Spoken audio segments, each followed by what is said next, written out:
Okay, so let's do that conversation. Let's have that conversation about the Canon games and how a game enters the canon, because that was a good topic proposal that Harvard made in the last section of the podcast, and it wasn't originally on the plan of things to do, but it has piqued my interest. Piqued spelled I think it's worthwhile. Piqued, not Peaked. There's a bit of spelling advice for everyone. Piqued my interest.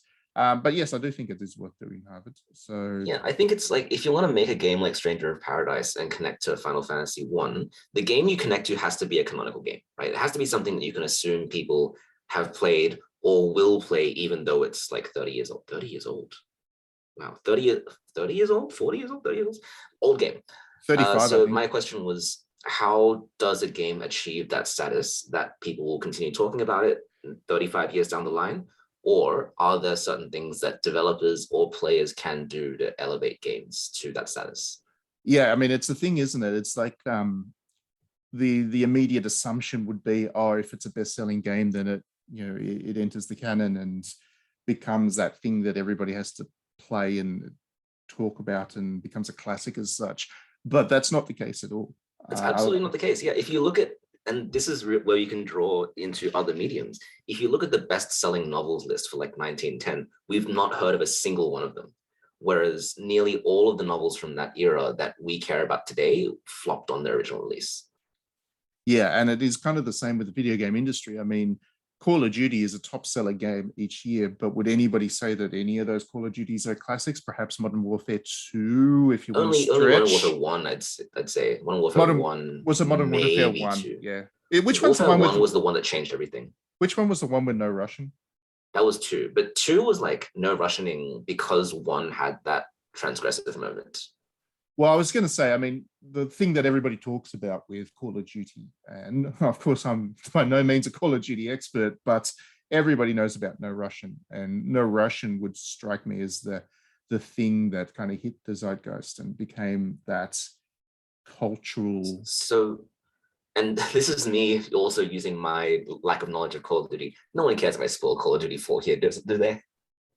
Yeah, probably not. I couldn't imagine. The only Call of Duty I liked was the one which had Old Bud, which, everyone hated at the time because he was a bad person. But the actual Advanced Warfare. Okay, Call of Duty 4. Spacey. Yeah. Call of Duty 4, narrative-wise, was written to be this really gritty, transgressive war story. Because Call of Duty 1 to 3 had previously been, I think, World War I or World War II games. And so what's really memorable about 4 is that it has that opening execution sequence, and then the player gets almost nuked towards the end. Like, it's a big, shocking thing. And then Call of Duty 6 was like, we need our big, shocking thing. What do? No Russian. So that's just been the calling card of Call of Duty, is midway through the game, there's meant to be this big, shocking thing. But it's just not the same as the original anymore, because you know what's going to happen. Right. Well, I mean, I take your word for it. But yeah, like I said, for me, it was, when I think about the library of Call of Duties, the only one that stands out has perhaps been something that is worth, it has entered the canon as a meaningful thing within the broader discussion about video games, is the one with the no Russian in it, because that's the one that people usually reference when they talk about the potential for Call of Duty to say something, and in this case to offend and shock in a way that kind of inspires people to think. But to get back to my original point, the game in that genre, in that shooter genre, which has definitely and unequivocally entered the canon as a work of art and a piece worth discussing and talking about, pulling apart, is Spec Ops: The Line. I was wondering where you're going with that. Yeah, because you could have either said Half-Life or Spec Ops, but that would have been two very different conversations. Spec Ops is the military shooter that is definitely the canon military shooter for people that take video games seriously, and it did not sell well at all on release. And it's also just not a very good military shooter. Like, if you want to play a military shooter, you would not play Spec Ops. Yeah, But if you want to play a good game, if you want to play a kind of if you want to play a kind of canon game, a game that people will be pulling apart for some time to come, then it would be Spec Ops. And that's entirely because it does subvert expectations about military shooters. And that doesn't mean that every game that enters the canon needs to be subversive in some way. But in this case, I think if I was to try and put a general rule on things, for a game to enter the canon, it needs to do something that actually does inspire thought, does force you to think about games beyond beyond their entertainment value. And it doesn't, there are a lot of different ways you can do that. For example, the original Super Mario Brothers, that's in there as a canon game, because it has inspired people on how to do a tutorial, how to get people to learn how to play a game. Bush is a cloud. How to get people to learn how to play a game without giving them instructions. It has been kind of the iconic way of doing that, and people still pull that apart to this day, that opening 3 or 4 seconds of Super Mario Brothers, and just how intelligent it is in terms of design, that it, by the end of those 3 or 4 seconds, you know how to play Mario Brothers and you've not read a single word. That is an example of what I'm talking about here. Spec Ops: The Line, which subverts the military shooter, is another example. Nier and Nier Automata are both examples of canon games because they force you to get philosophical about stuff. They're not necessarily subversive, they are, but that's not kind of the point. The real point is that they force you to think about games, a narrative on a deeper level, and people keep having conversation about those games and what they actually mean. That is another very valuable quality to them. So I think conversation is really the key here. And also the way I think about it is the canonical game needs to have some kind of gravitational pull. It needs to be this kind of anchor where if you're playing any other game like it, you just can't ignore how much either influence or innovation or meaning that the canonical game has had. My thought is with actually Breath of the Wild. And I don't know if you'd call this a canonical game, Matt, but if you play an open world game before Breath of the Wild and then one that was made after, you can feel the influence that Breath of the Wild had in just everything from the design to the progression to everything. Like the influence of that game is very palpable. And well, it's not just that, it's also, like you say, it also creates conversation. That now you can't have a game where a dude's standing on the top of a mountain looking out over some kind of landscape and not have some people say, oh, this was inspired by Breath of the Wild. Breath of the Wild didn't do that first, but because Breath of the Wild has entered that canon, that it's just what we think about when we think about people standing on mountains. Yeah. It's interesting. I saw some tweets which were basically like people playing Elden Ring. It's like I went back to Breath of the Wild after playing Elden Ring sort of thing, and then it's like people were appreciating it more, and I was like, that's interesting. That's a good phrase. I went back to is what you would call a canonical game. And that is why Elden Ring is definitely, I can say, even though it's only been out for a month at the time that we record this podcast, I can say unequivocally that Elden Ring will be a canon game, because it is just too fundamentally driving conversations, and people are going to be comparing open world games to what Elden Ring does for a long time to come. The colorful open world games are going to be compared to Breath of the Wild, the Genshin Impact, and the dark ones are going to be Elden Ring. And the dark and serious, more somber ones are going to be compared to Elden Ring. It's just going to happen. But Elden Ring is bad design, shakes everyone. Yeah, we know horrible. We know you don't like it, Trent, but believe it or not, a lot of people do. And you know what would be more fun? If it was a Warriors game and I was like slashing people and like it was medieval. It could still have that somber sort of dark sort of ness to it. But if it was like, you know, a lot more easier people I could just slay in the thousands, that would be my kind of game. So the thing about that is, and that would probably make it a more enjoyable game, but that would stop it from being canonical, because it would take away any kind of influence it would have. It would just be good. And if something is just good, there's no point in coming back to it. You finish it and you go to the next game that just does the same thing. Yeah, exactly. I think Elden Ring is exactly what Elden Ring needs to be for it to be a game that is going to be remembered for quite some time to come. It'll effectively replace Dark Souls as the game that people talk about. But I don't know about that one. Dark Souls itself will continue to be a canon game for other reasons. No, I'd say it will. I say this is the Dark Souls of Dark Souls. Like, but when people talk about, even I admitted that. we got that. We got that. When people talk about kind of Souls-like games in a general sense, they'll be referring to Elden Ring, is what I mean. I still think people will find value in Dark Souls and continue to talk about Dark Souls, but it'll be a more specific conversation about the qualities of Dark Souls beyond it just being a game. I think people will continue to talk about the way that particular game does level design and the influence it had over the genre. It'll transition into a more kind of, this is like the original Super Mario Brothers in setting the scene for what would come later. Elden Ring is like Mario 64 or like Mario. Well, yeah. I mean, Elden Ring is more like, this is the game that people talk about as the now that you should play. I think if you, going forward, if you're going to recommend a Souls-like game to somebody, you're going to say, play Elden Ring as the first point. Oh, people aren't going to say play Dark Souls as the first point call. I mean, Elden Ring. That's a big claim.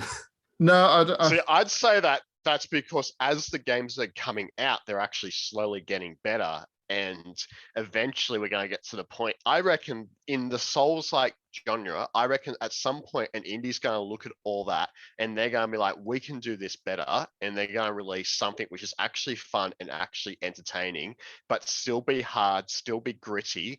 And it's going to be the pinnacle of that genre. I don't think we're at that yet. I think we're at a good tipping point in terms of people being influenced by Elden Ring.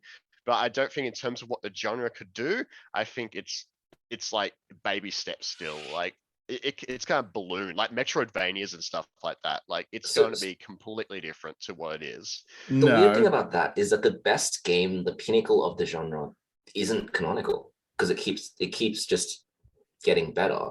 I would say the vast majority of Metroidvanias coming out today are better than Super Metroid, but Super Metroid is the canonical game. And a lot of roguelikes coming out are more fun, more enjoyable than Rogue, but we call them roguelikes.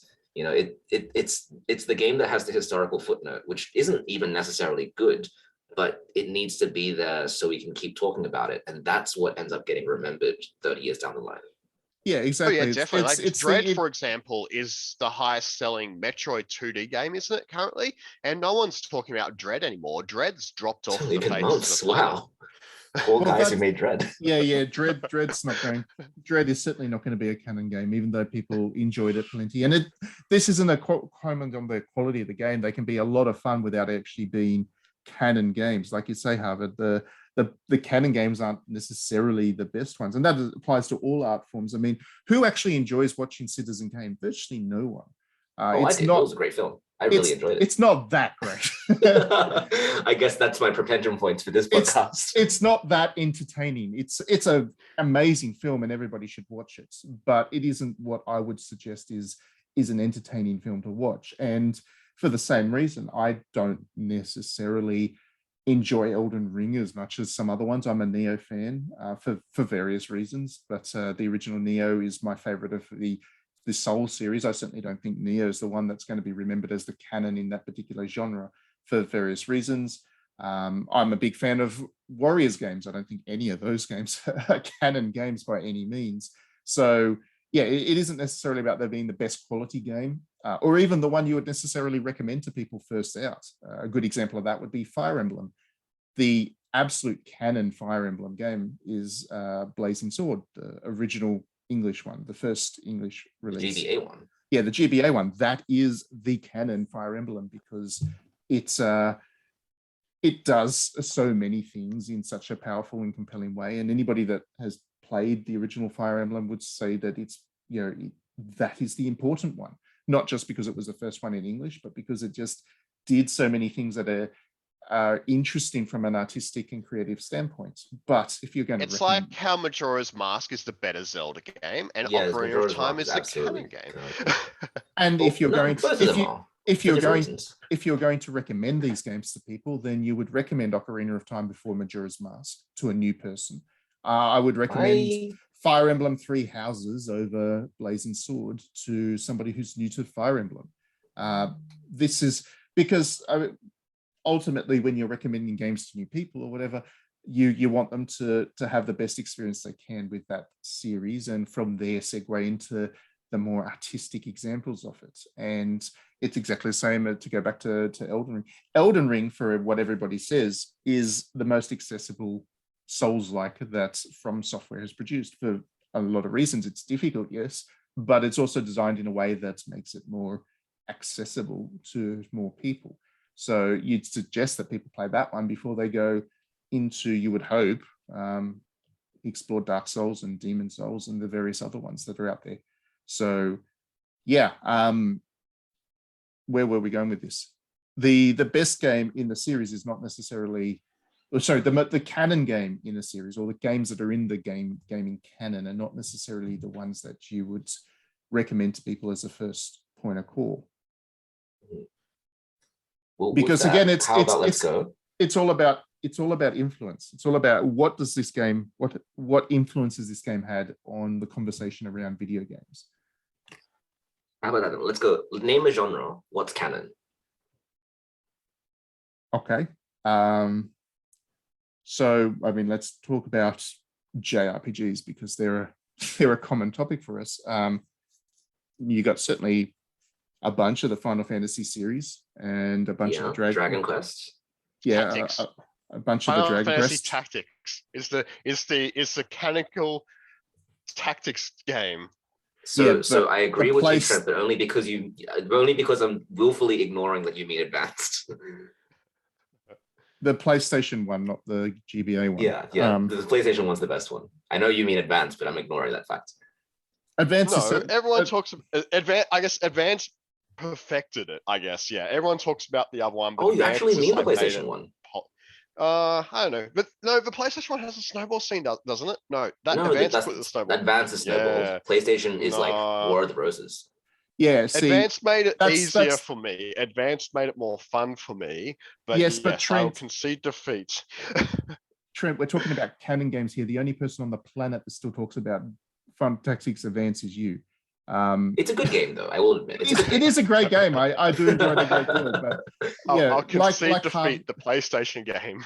like Harvard says, the PlayStation one being War of the Roses and quite smart and intelligent. That one people still talk about within the context of the tactics genre. So that's the canon for tactics. Yeah. And I had to concede Blazing Sword. I'm a big Sacred Stones fan, but same problem with me is I think I'm in love with the advanced, and Blazing Sword is the tactics. Yeah, I mean, Fire Emblem is tactics RPGs as well. So you're right. Blazing Sword would be up there with Final Fantasy Tactics as kind of the canon for that particular subgenre.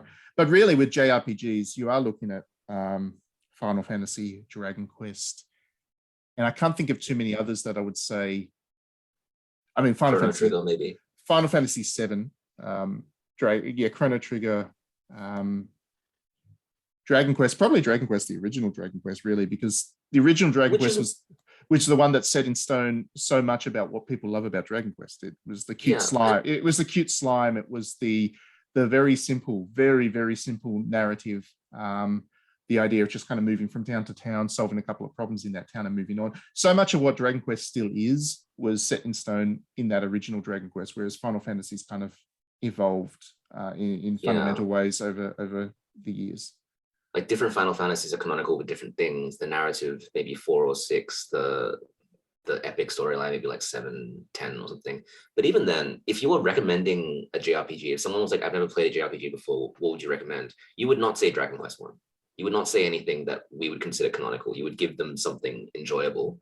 And then if they're interested in the history of the genre or designing a game of this style, you have to go back and play the originals. Yeah, that's a good point. But again, we've talked about this, that the canon game isn't necessarily the the most accessible. It isn't necessarily the game that you would recommend to people first and foremost. It's more. Yeah, I agree. I think it just has a different status as a game compared to others. Yeah, it's more about that is the game that you end up having the conversations about in the context of the genre or whatever among experts, for want of a better term. That's where the discussion about the entire genre happens. When you're getting into a genre for the first time, then you're not really looking to have that conversation. You just want to have a good time with it and enjoy it from there. So yes, you're right. You would not recommend pretty much any of the JRPGs that are on the list of Canon JRPGs to somebody for the first time. If I was to recommend a JRPG to somebody, my first JRPG, Jesus, what would I even recommend? I can't even think of one off the top of my head. Blue Reflection. No, definitely not. I'd pick probably a Tales game because it's a bit of everything. No, they're way too complex. Like they have a too complex. You need a maths degree to work out the combat system. Do you really? Persona? No way. You need a Persona. Persona 5 is a good one. Yeah, Persona 5 would be the one. Persona 5 would be the old perfect entry into the JRPG genre because it's not just about. Persona 4 would be the canonical game. Yes, definitely, absolutely. I don't think Persona 5 is anywhere near as canon as Persona 4, and the reason for that is Persona 5 is really just a retread of what Persona 4 did. In every way, more popular. In every way, bigger, more colorful, more vibrant, better produced in a lot of ways. It's better balanced. The combat system is better, objectively so, than Persona 4. Spent more money on it. It's a bigger budget game, and it looks much better. You're not looking at characters that are like 3 polygons, in construction. You're not looking at enemies that just a gray blob on the floor. Yeah. But Doctor's got the hots for you. Yeah, so definitely Persona 5 is the better game, but Persona 4 is the canon because Persona 4 is the one that's really set everything into motion. It was the one without Persona 4, you don't have Persona 5, and that's kind of as good an indication that a game's a canon game as you're going to get, because Persona 4 took what Persona 3 did, but put it in a format that was kind of more influential. I don't think anybody would think Persona 3 is particularly influential. It's the kind of game that when you're really hardcore into the genre, then you go into Persona 3. It didn't really hit the narrative stride too. Well, it was definitely. The narrative was good. Yeah. It kind of hit all those notes. It had Persona 4 was the point where they realized that a game can be serious without being so kind of slit your wrist. Grimdark, as Persona 3 was. They realized that they needed to have that balance between interesting characters. And apologies to anybody listening to the podcast that hears a squawking in the background. There's it's an angry cockatoo you got there. Yeah, it's a very angry cockatoo. He comes for breakfast. Citizen Kane. But anyway, ignore the cockatoo. What was I saying? Persona 4 was that time where they realized the characters needed to have that levity to them to be enjoyable. They wanted to have those kinds of that blend of experiences that kind of mixed in actual youth culture with the drama and the more philosophical elements. Persona 3 was a much more in your head kind of game, and in many ways it is superior to Persona 4, but it didn't quite hit the influence that P4 did. So but you can trace P4's influence. You can go to the years that after it came out and go, hey, they're making Akiba Beats or whatever it's called. They're making like Falcom made the high school drama teenage RPG. Tokyo Xanadu is a good example of that. Tokyo Xanadu, that's what I was thinking of. That's very much a clone of Persona 4, but even Blue Reflection is another good example of that. You would not have Blue Reflection if it wasn't for Persona 4. Absolutely. Exactly. So Persona 4 was really the one that established a lot, but as we've said, Persona 5 is the one that you would recommend to people as their intro into the genre. Is a little bit more of a palatable first step into JRPGs. But yeah, that's the JRPG genre. What else we got? Sport games. What sport games should we play? That's a hard one because sport games it's just about being the best. Yeah, I mean, sport games are a kind of different thing in that I don't think there is an actual canon for sports games.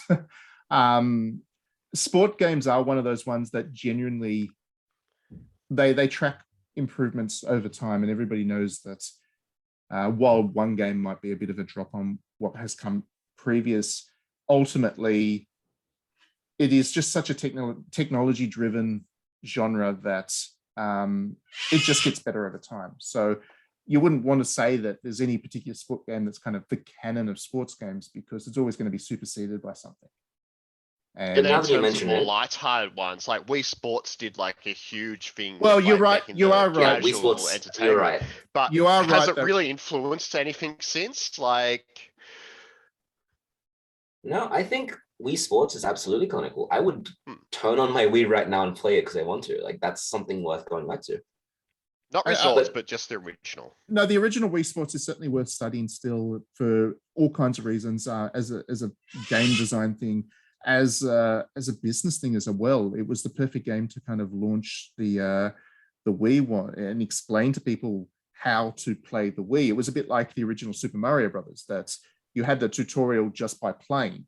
The same with That's very true. with Wii Sports. You learned how to play the Wii by playing Wii Sports, and that was a thing that made the game a piece of canon that I think anybody that wants to launch a console in the future should look at Wii Sports. And in fact, I would even say that kind of Astro's Playbot or whatever that thing was that launched with the PlayStation Yeah, Astro's 5, Playroom, absolutely. was that what that was definitely trying took to do. inspiration from Wii, because it is a very entertaining game. Very entertaining game, but the way it uses the control, the way it explains the features of the PlayStation through play, definitely I would trace back to Wii Sports as being the kind of the underlying influence on that.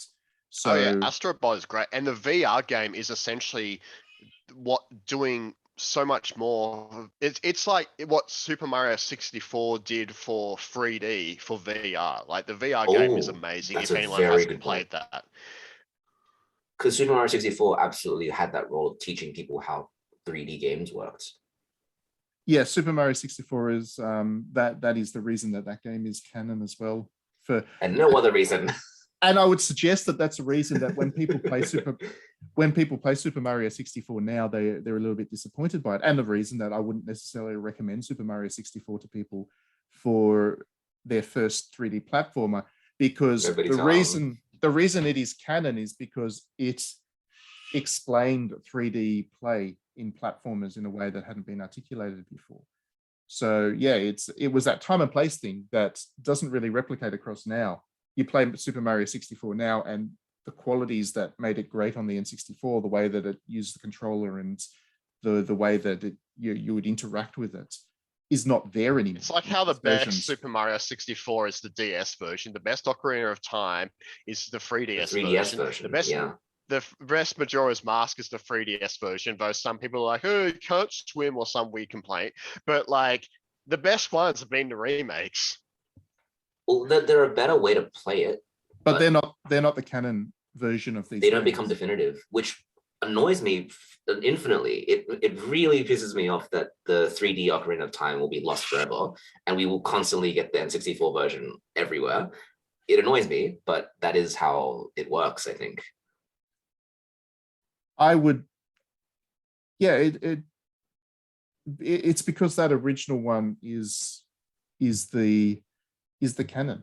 That is the one that has the cultural resonance, and that is why I imagine that they continue to pull those ones out. So I think like the worth of having it there for the historical value trumps actually making it a better game. That's maybe how I put it.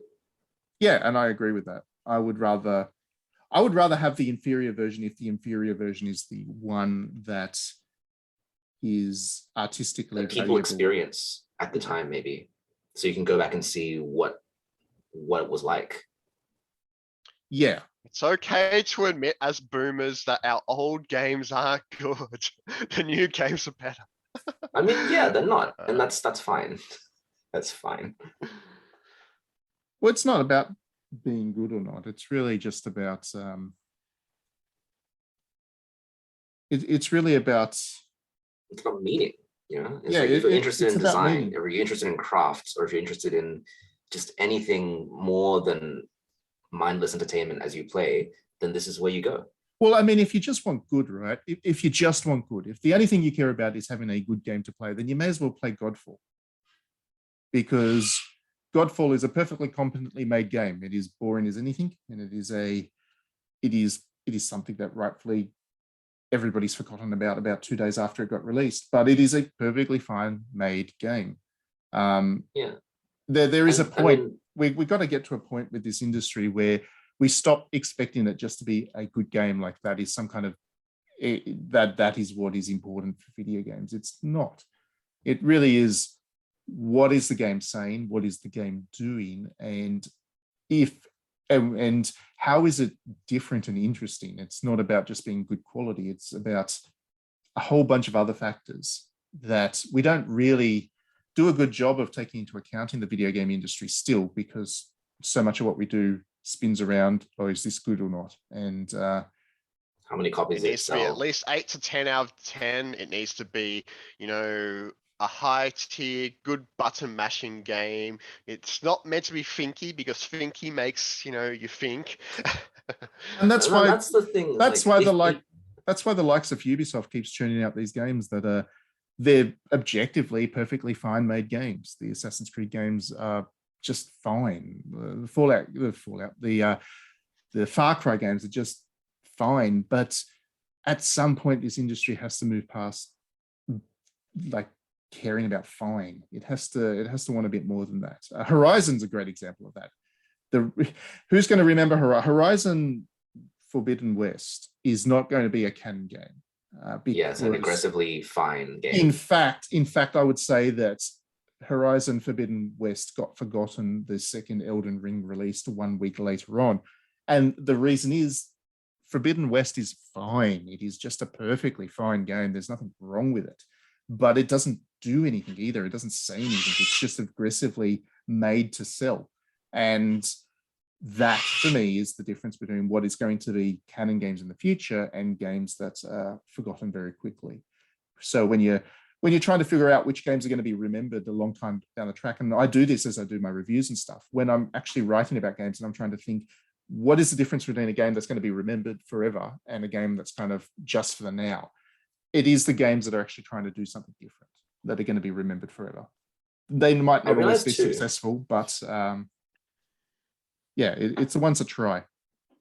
I realize too, as people who talk about games on this podcast, or as people who write about games, or as people who even just care about games as a medium, we actually have a lot of influence in deciding what is the canon, because we get to talk about a game as if it's something that other people should know about. So we create that conversation.